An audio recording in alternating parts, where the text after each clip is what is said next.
السلام علیکم ورحمۃ اللہ وبرکاتہ۔ نحمد و نصلی علی رسولہ الکریم، اما بعد، اعوذ باللہ من الشیطان الرجیم۔ الم تر الی الذین قیل لهم کفوا ایدیکم واقیموا الصلاۃ وآتوا الزکاۃ رب اشرح لی صدری ویسر لی امری واحلل عقدۃ من لسانی یفقہوا قولی سبحانک لا علم لنا الا ما علمتنا انک انت العلیم الحکیم۔ اللہم ارنا الحق حقا وارزقنا اتباعہ وارنا الباطل باطلا وارزقنا اجتنابہ، آمین یا رب العالمین۔ اللہ کے نبی صلی اللہ علیہ وسلم جب اللہ تعالیٰ کی طرف سے نبی بنا کر مبعوث کیے گئے اور انہیں قریش کے لوگوں کے سامنے ایک واحد احد اللہ رب العزت کی عبادت کا حکم دیا، تو قریش مکہ جو بے شمار لاتعداد بتوں کی پوجا کرتے تھے، وہ آپ صلی اللہ علیہ وسلم کے سخت مخالف ہو گئے۔ انہوں نے نہ صرف نبی کریم صلی اللہ علیہ وسلم کے ساتھ بدتمیزی، تشدد اور ہر قسم کے حربے آزمائے، اور ساتھ ساتھ صحابہ کرام رضوان اللہ علیہ اجمعین کے ساتھ بھی یہ سب کچھ کیا۔ حضرت بلال کے بارے میں ہم سب جانتے ہیں کہ جب وہ اسلام لے کر آئے تو امیہ بن خلف نے ان کو مکے کی تپتی دھوپ میں لٹایا، ان کے اوپر پتھر رکھے، ان کی جو کھال تھی وہ جل جاتی تھی، لیکن ان کی زبان سے صرف ایک ہی کلمہ نکلتا تھا، احد احد احد احد۔ اسی طرح حضرت سمیہ اور حضرت یاسر رضی اللہ عنہما، ان کے ساتھ ہم جانتے ہیں کہ کس طریقے سے ان کے ساتھ تشدد کیا گیا، ان کو شہید کیا گیا۔ ام سمیہ رضی اللہ عنہا امت محمدیہ صلی اللہ علیہ وسلم کی پہلی خاتون شہیدہ تھی، اور ان کی شرمگاہ پہ نیزہ مار کے ان کو شہید کیا گیا۔ حضرت یاسر رضی اللہ عنہ کو شہید کرنے کا حال یہ تھا کہ ان کے دونوں ہاتھ اور دونوں ٹانگیں 4 مختلف سمتوں میں 4 اونٹوں کے ساتھ باندھی گئی، ان سب کو دڑا دیا گیا۔ حضرت خباب بن ارت رضی اللہ عنہ، ان کے ساتھ بھی مکہ کے لوگوں نے ایسا ہی سلوک کیا، اور ان کی پوری قمیض جب انہوں نے ایک دفعہ اتار کر اپنی پیٹھ کو عمر بن خطاب رضی اللہ عنہ کے سامنے دکھایا تو ان کی پیٹھ پر سوائے سفید تشدد کے نشان کے کچھ بھی نہیں تھا۔ یہ تمام حالات کے باوجود، ان تمام حالات کے ساتھ، ایک دفعہ حضرت خباب بن ارت رضی اللہ عنہ، صحیح بخاری کی روایت ہے، اللہ کے نبی صلی اللہ علیہ وسلم کے پاس گئے، اور آپ اس وقت خانہ کعبہ کی دیوار سے ٹیک لگائے بیٹھے تھے، اور انہوں نے ان حالات سے پریشان ہو کر اللہ کے نبی سے کہا، اللہ کے نبی صلی اللہ علیہ وسلم، الا تستنصر لنا، الا تدعو اللہ لنا، کیا آپ ہمارے لیے اللہ تعالیٰ سے مدد طلب نہیں کریں گے؟ کیا آپ ہمارے لیے اللہ سے دعا نہیں کریں گے؟ اور نبی کریم صلی اللہ علیہ وسلم نے ان سے کہا کہ تم سے پہلے والی قوموں کے اوپر ایسا کیا گیا کہ جب وہ اللہ پر ایمان لاتے تھے تو گڑھے کھود کے ان کو اس کے اندر ڈال دیا جاتا تھا، ان کے ایک شخص کے سر کے اوپر آڑی چلائی جاتی تھی، اور اس کے سر، اس کی کھوپڑی 2 حصوں میں تقسیم ہو جاتی تھی، اور سر پہ لوہے کی کنگیاں چلائی جاتی تھیں جس سے پورا سر جو ہے اس کے بخیے اکھڑ جاتے تھے۔ تم جلدی کر رہے ہو، تم جلدی کر رہے ہو۔ لیکن اس موقع پہ اللہ تعالیٰ نے جو آیات اتاری سورۃ النساء کی، وہ یہ تھیں کہ الم تر الی الذین قیل لہم، کہ تم نے ان لوگوں کی طرف نہیں دیکھا جن سے کہا گیا کفوا ایدیہم، کفوا ایدیکم، اپنے ہاتھوں کو باندھے رکھو، واقیموا الصلاۃ وآتوا الزکاۃ، اور نماز قائم کرو اور زکوٰۃ ادا کرو۔ یہ مکی دور کی آیت ہے، اس زمانے مسلمانوں کے ساتھ یہ سب ہو رہا تھا، اور یہ خباب بن ارت تھے جو ان سارے تشدد کو فیس کرتے ہوئے اللہ کے نبی صلی اللہ علیہ وسلم کے پاس گئے، اور جا کے ان سے کہا ہمارے لیے دعا کیجیے، ہمارے لیے مدد کی، اللہ تعالیٰ سے اپیل کیجیے۔ لیکن ان صحابہ نے، اللہ کے نبی صلی اللہ علیہ وسلم نے جو ان کو سبق دیا، ان صحابہ نے اپنے ہاتھوں کو باندھے رکھا، ان صحابہ نے اس چیز پر عمل کیا جس کا ان کو کرنے کا حکم دیا گیا تھا۔ اب وہ حکم کیا تھا؟ واقیموا الصلاۃ وآتوا الزکاۃ۔ اور اسی لیے آپ دیکھیں کہ صحابہ کے بارے میں لکھا جاتا ہے کہ فرسان بالنہار ورہبان باللیل، وہ دن کے وقت شہ سوار ہوتے تھے اور رات کے وقت رہبانیت اختیار کر لیتے تھے، رہبانیت، اللہ کے آگے قیام کرتے تھے۔ آج جو حالات ہم دنیا کے دیکھ رہے ہیں، جس طرف آپ دیکھ لیں، غزہ میں اس وقت جو مسلمانوں کے ساتھ تباہی بربادی ہو رہی ہے، یمن کے اوپر سارے کفار مل کر اٹیک کر رہے ہیں، شام میں مسلمانوں کے ساتھ کیا نہیں ہوا، برما لے لیجئے اور دنیا کے ممالک لے لیجئے، اگر خون دنیا میں بہہ رہا ہے تو صرف مسلمان کا بہہ رہا ہے۔ اقوام متحدہ پوری اپنی طاقت کے ساتھ حرکت میں آ جاتی ہے کسی ملک کے اندر اگر کوئی کتا مر جائے، لیکن یہاں اتنی بڑی انسانیت کے ساتھ یہ قتل عام ہو رہا ہے اور کسی کو ذرا سی بھی شرم و غیرت نہیں ہے، کیونکہ یہ سب ایک ہی تالی کے چٹے پٹے ہیں۔ بلکہ اس بارے میں اللہ کے نبی صلی اللہ علیہ وسلم نے ایک پیشن گوئی بھی کی۔ آپ نے ایک حدیث فرمایا، یوشک الامم، قریب ہے کہ امتیں ان تدع علیکم، کہ تمہارے اوپر دعوت دیں گی ایک دوسرے کو، کما تدع الاکلۃ الی قصعتھا، جیسے دعوت کے موقع پہ میزبان ایک دوسرے کو کھانے کی طرف دعوت دیتے ہیں کہ آپ کھائیے آپ کھائیے آپ کھائیے۔ کیا ایسا نہیں ہے آج؟ کہ آج ہمارے ساتھ جو کچھ ہو رہا ہے اور ساری دنیا کی قومیں جمع ہو گئی ہیں، سارے کفار جمع ہو گئے ہیں، وہ ہنود ہو، وہ یہود ہو، وہ نصارہ ہو، وہ مشرکین ہو، وہ ملحدین ہو، سب کا ایک ہی نعرہ اور ایک ہی مطالبہ ہے اور ایک ہی زور ہے کہ مسلمانوں کو تباہ برباد کر دیا جائے۔ اور یہ صورتحال نئی نہیں ہے۔ اس صورتحال میں جب ہم آتے ہیں تو پھر نوجوان آ کے سوال کرتے ہیں، جیسے میں آپ کو بتاؤں، جب ہم نے آج سے 8-10 سال پہلے یہ اذان، لائیو دین، یہ سب ادارے شروع کیے تو ہم سے کہا جاتا تھا یہ آپ کیا کر رہے ہیں؟ اس زمانے میں مسلمانوں کے ساتھ بہت سارے مسائل تھے کہ جی یہ کیا ہے، بس آپ دعوت دیتے رہیں گے، آپ لوگوں کو بلا کے درس دیتے رہیں گے، اس سے تو کچھ نہیں ہوگا، کب تک اپنے ہاتھوں کو باندھے رکھیں، کب ہم اپنے ہاتھ کھولیں گے؟ کیونکہ ہم ان سے کہتے تھے، یا ایک علماء لوگوں سے کہتے ہیں کہ یہ وہ وقت نہیں ہے کہ آپ تلواریں نکالیں اور نکل جائیں، تو آج اپنے ملک میں بھی نہیں نکل سکتے آپ۔ یہ وہ وقت ہے جس کے بارے میں اللہ تعالیٰ نے قرآن میں فرمایا، الم تر الذین قیل لہم کفوا ایدیکم، کہ تم نے ان لوگوں کی طرف دیکھا جن کو حکم دیا گیا تھا کفوا ایدیکم، اپنے ہاتھوں کو باندھے رکھیں، اور ان سب نے اپنے ہاتھوں کو باندھے رکھا۔ ہم سے زیادہ غیرت مند تھے صحابہ کرام رضوان اللہ علیہ اجمعین، ہم سے زیادہ جری تھے، ہم سے زیادہ شہید ہونے کو تیار تھے، ہم سے زیادہ وہ اللہ اس کے رسول سے محبت کرتے تھے، لیکن کیا کیا انہوں نے؟ کفوا ایدیکم، کیونکہ اللہ کا حکم یہ تھا۔ تو یہ جب سارے معاملات ہوئے تو مجھے یاد ہے کہ کوئی 2014 یا 15 میں شیخ حسین ہی حفظہ اللہ ملیشیا سے آئے اور ہم نے ان کو لائیو دین کے پروگرام کے لیے بلایا۔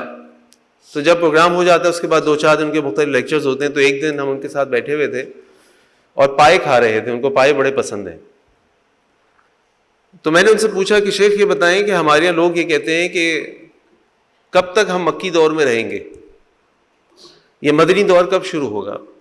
کیونکہ آج ہم سب بھی فرسٹریٹ ہو رہے ہیں نا کہ بھئی کب تک خاموشی ہوگی، کیسے ہوگا یہ سب، ہم کب نکلیں گے، کب اعلان جہاد ہوگا، ہمیں بھی اجازت دی جائے، ہمیں بھی موقع مل جائے، ہم چلے جاتے ہیں۔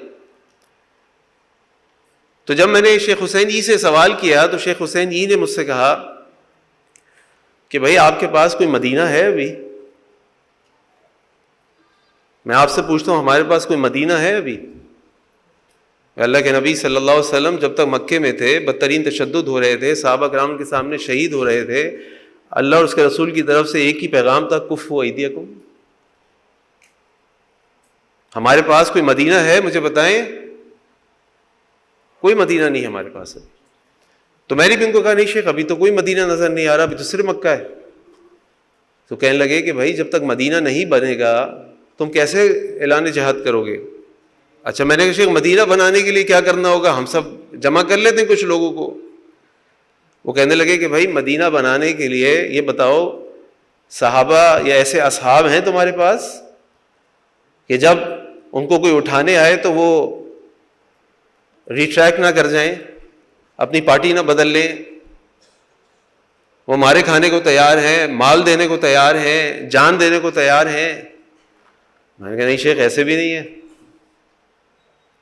کہنے لگے نہ تمہارے پاس وہ افراد ہیں اور نہ تمہارے پاس وہ مدینہ ہے، تو بھائی کب جہاد شروع ہوگا؟ ہو ہی نہیں سکتا ابھی، تو شیخ کیا کریں؟ انہوں نے کہا وہ کرو جو اللہ کے نبی صلی اللہ علیہ وسلم نے مکے میں کیا تھا۔ اللہ کے نبی صلی اللہ علیہ وسلم نے مکے میں کیا کیا تھا؟ اللہ کے نبی صلی اللہ علیہ وسلم نے مکے میں صرف افراد کی تعمیر پر کام کیا تھا،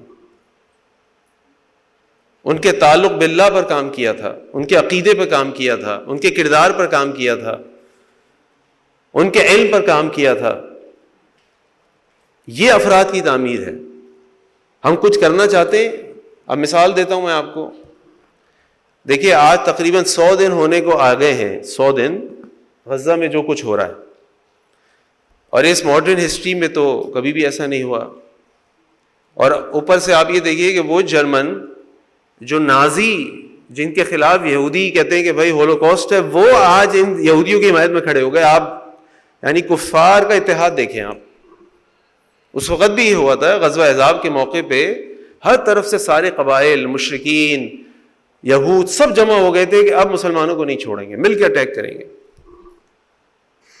اور بڑا ہی اس وقت آپ سمجھ لیں کہ ڈو اور ڈائی والی سچویشن تھی. صحابہ کرام کی جو ہمیں روایات میں واقعات ملتے ہیں ان کا حال یعنی کچھ میں خوف تھا, کچھ پریشان تھے.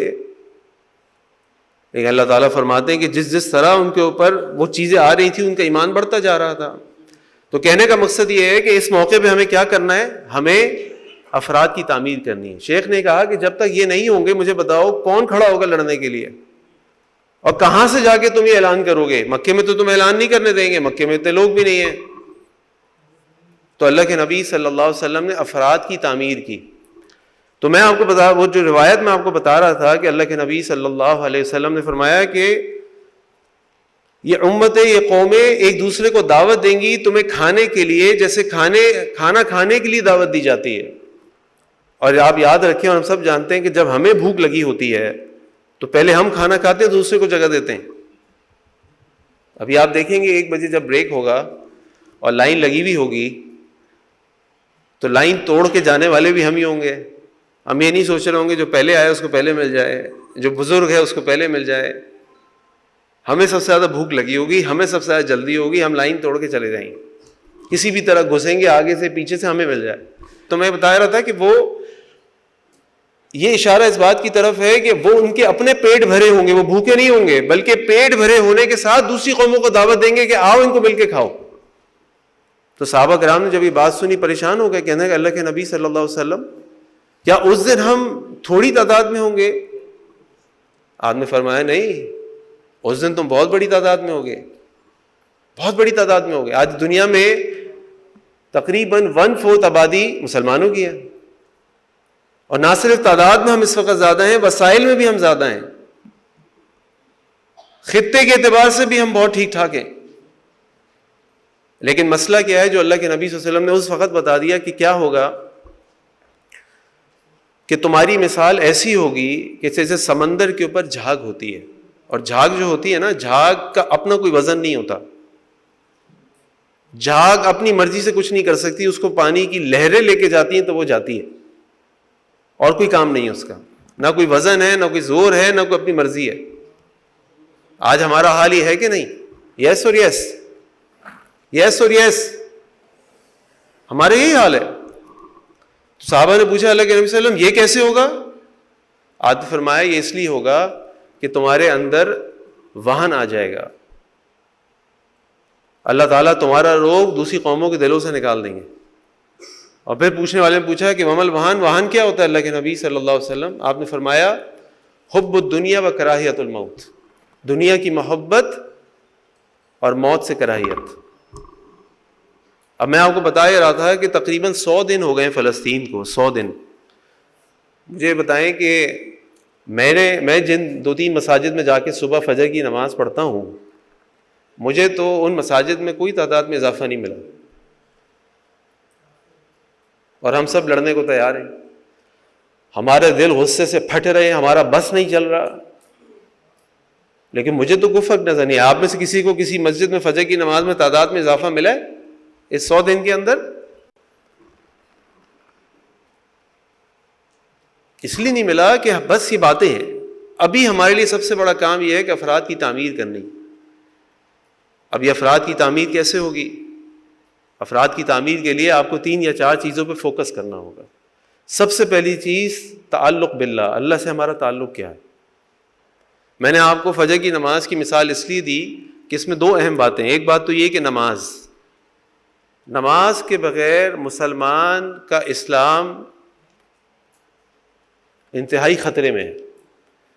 تصور کیجئے آپ نیو یارک کے ٹائم اسکوائر میں کھڑے ہوئے ہیں, وہاں پہ کالے پیلے نیلے گورے سب چل رہے ہیں, مغرب کی اذان کی آواز آپ کو آتی ہے اور ہمیں پتہ ہے مغرب کی جماعت فوراً ہوتی ہے، تھوڑا سا وقت ہوتا ہے، تو جتنے لوگ اس ٹائم اسکوائر نیو یارک میں اس مسجد کی طرف داخل ہو رہے ہوں گے تو آپ کہیں گے یہ مسلمان ہیں، اور جو وہاں پہ گھوم پھر رہے ہوں گے آپ ان کے بارے میں کیا کہیں گے؟ کیا کہیں گے آپ لوگ؟ غیر مسلم ہیں۔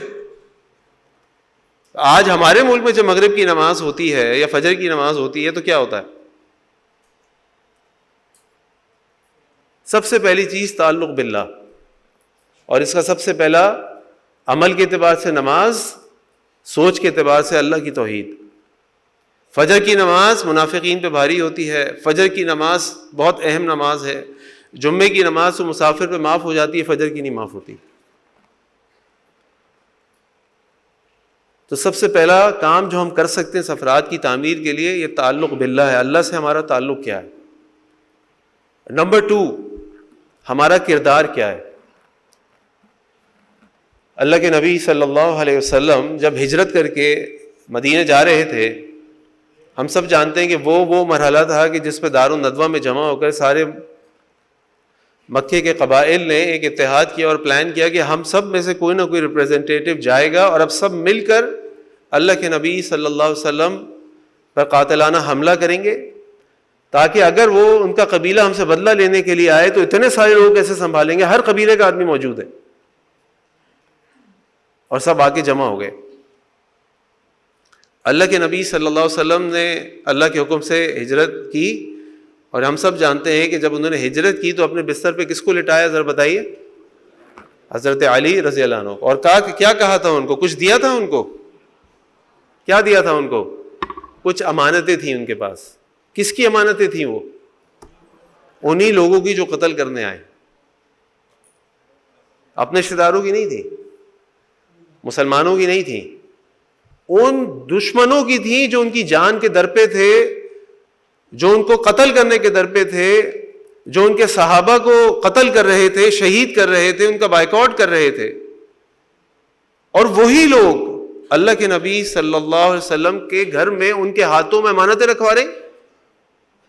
آپ تصور کیجئے کہ دشمن کے ہاتھوں میں امانتیں ہیں، یہ کردار ہے۔ کردار میرا اور آپ کا کردار کیسا ہے؟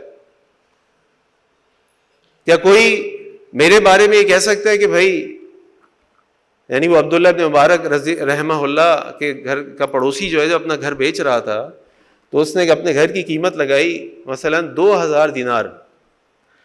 اس سے لوگوں نے آ کے کہا یار آپ کے گھر کی قیمت تو 1000 دینار ہے، آپ 2000 کیوں لے رہے ہیں؟ انہوں نے کہا جی 1000 دینار مکان کے اور 1000 دینار عبداللہ بن مبارک کے پڑوس کے۔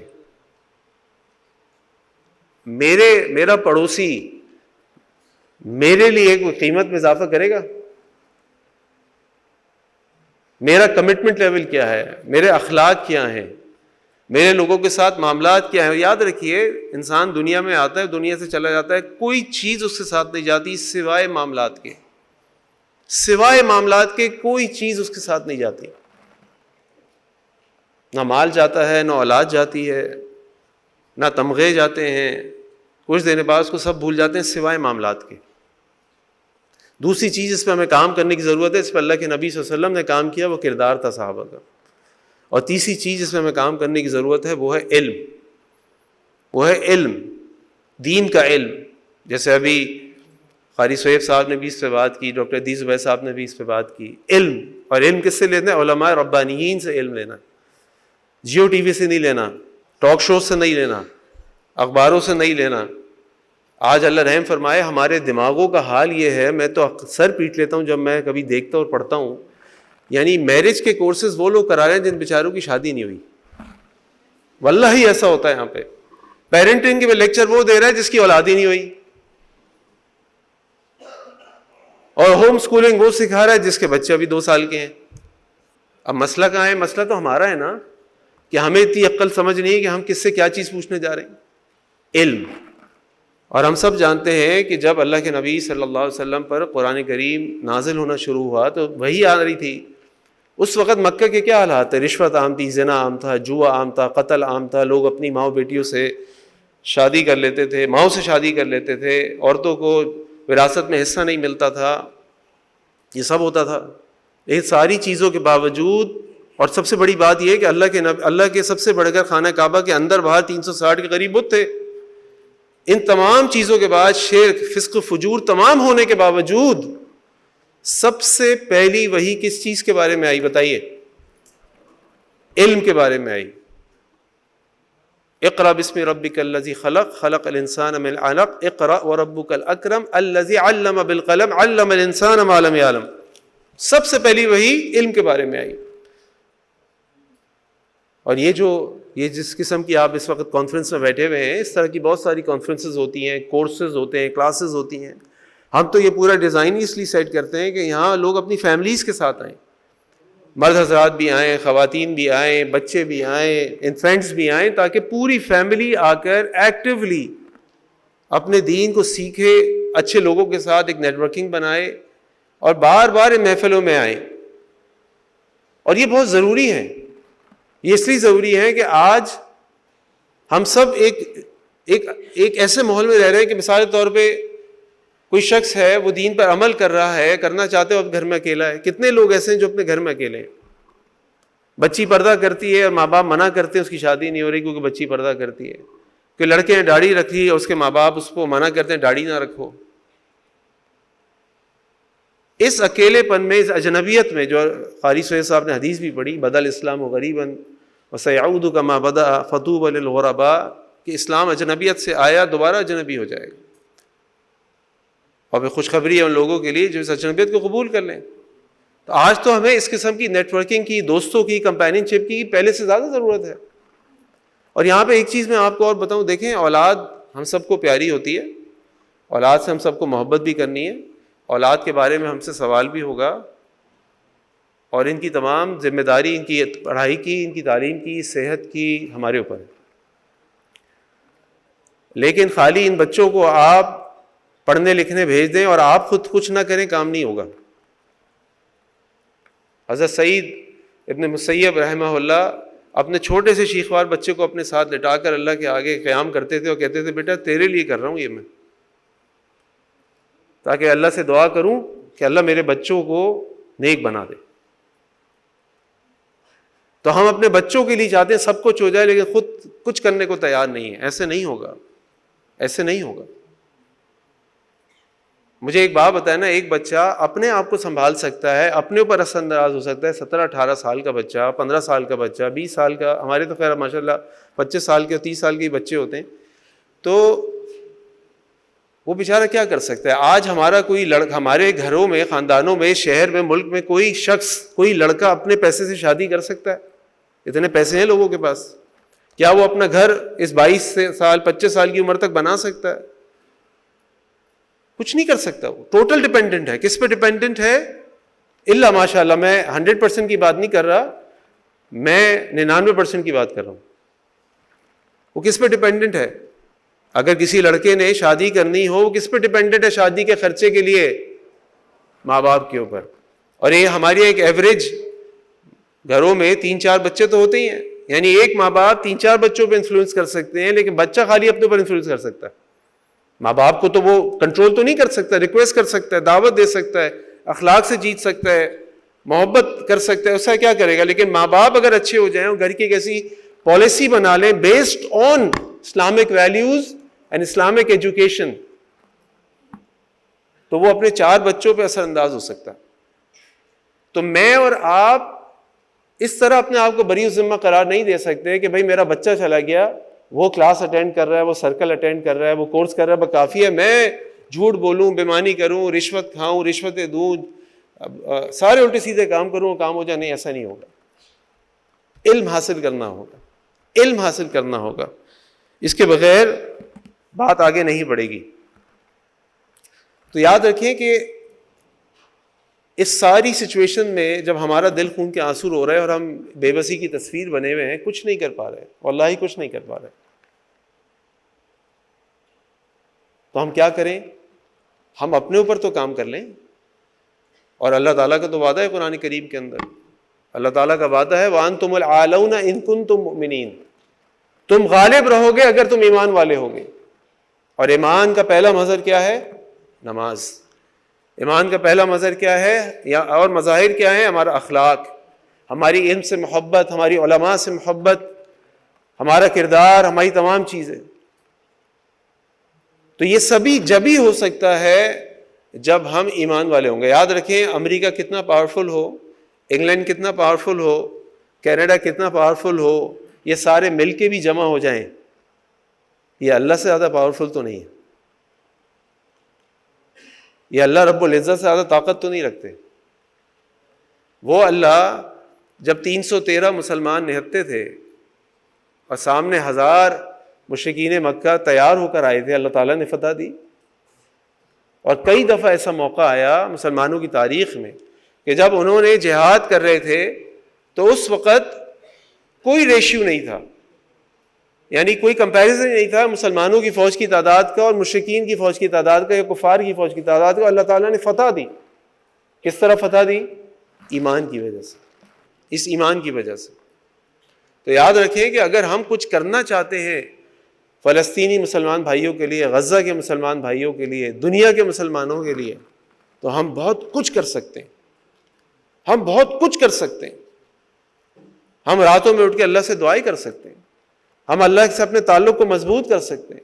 ہم اس ایمان کو حاصل کرنے کی کوشش کر سکتے ہیں کہ جس ایمان کے اوپر اللہ تعالیٰ نے وعدہ کیا کہ وَأَنْتُمُ الْأَعْلَوْنَ إِن كُنتُم مُؤْمِنِينَ.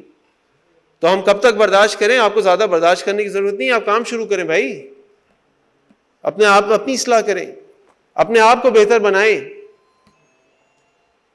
علم حاصل کریں، اللہ سے اپنے تعلق کو مضبوط کریں، اپنے اخلاق کو اچھا کریں. پھر آپ دیکھیے گا کیسے اللہ تعالیٰ مسلمانوں کو فتح کامرانی دیں گے.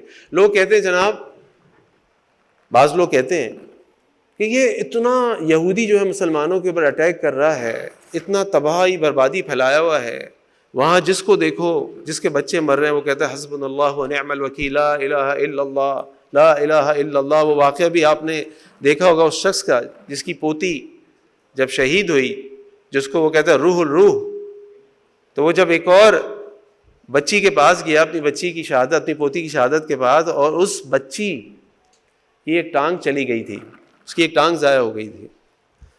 کس طرح اس سے اس بچی کو تسلی دی کہ بیٹا تم سے پہلے تمہاری ٹانگ جنت میں چلی گئی، تم سے پہلے تمہاری ٹانگ جنت میں چلی گئی.